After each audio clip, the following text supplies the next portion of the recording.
There is more slavery in the world than there ever has been in history, with the most common form being human trafficking. With an estimated 40.3 million victims worldwide, 81% suffer from forced labor. Globally, it is estimated that traffickers earn around $150 billion per year.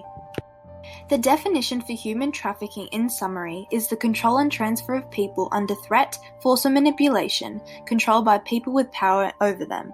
And the definition of slavery, in summary, is the act of involuntary work or service under threat.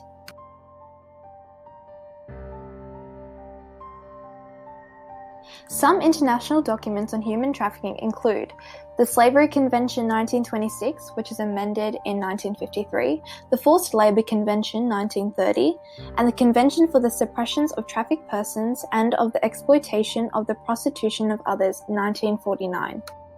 One of the more recent international documents was created by the UNODC. The protocol was the first international definition of trafficking in persons. It was ratified by 175 parties and gained 117 signatures, and it ensured protection for victims, enforced legislation, and encouraged party cooperation in identifying offenders and their methods. Though the protocol addressed the issue internationally, it lacked key aspects.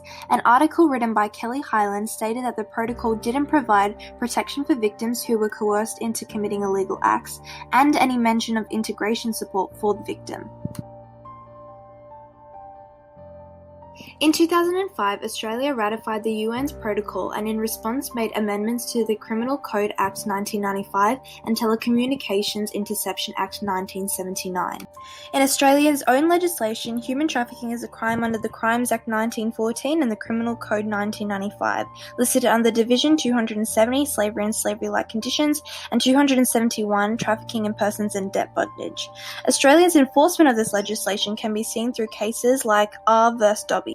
In 2009, Keith William Dobby transported 4 Thailand women to Australia, promising them good jobs and working conditions, though instead he made them work as prostitutes.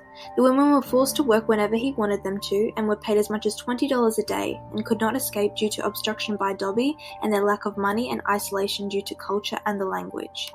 Dobby was found guilty under the Criminal Code 1995 under Division 271, Trafficking in Persons and Debt Bondage, and was sentenced to 12 years imprisonment.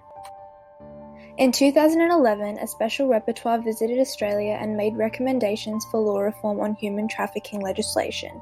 The following year, the Australian Human Rights Commission also made recommendations on improving the legislation.